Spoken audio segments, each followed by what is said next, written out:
তাহসিনুল ইসলাম, ওনার কথা শুনে আমার বুকে পেন শুরু হয়ে গেছে। এখন আমি কি করতে পারি? তাহসিন, তুমি যে মানে তুই বলছিলি আমারে যে হ্যাঁ। 23 সাল পার হয়ে গেলে, সরি 24 সাল পার হয়ে গেলে 25 সাল জানো কি হবে?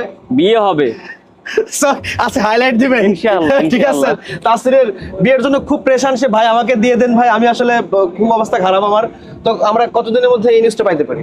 এটার প্রসেসিং এর কাজ চলছে, পর্যায়ক্রমে সবকিছু আপডেট জানানো হবে ইনশাআল্লাহ। কতদূর কাজ হয়েছে, কি কাজ হয়েছে? এটা আমি পারিবারিকভাবে সব সিদ্ধান্ত নিতে, সবাইকে ম্যানেজ করতে হচ্ছে। আমাদের সার্কেল, আমাদের কলরের বড় ভাইদের সবাইকে ম্যানেজ করতে হচ্ছে, তাই একটু ডিলে হচ্ছে। By the way, great outfit, দ্রুত হয়ে যাবে নাইস ইনশাআল্লাহ। আউটফিটটা সুন্দর লাগতেছে। আমাকে কেমন লাগতেছে বল? আসলে মাশাআল্লাহ, নাইস লুকিং মাশাআল্লাহ। আচ্ছা যাক, তো আমরা দোয়া করি তাসিন দ্রুত বিয়ে শাদী করুক, বাবা হোক দ্রুত। বাবা মানে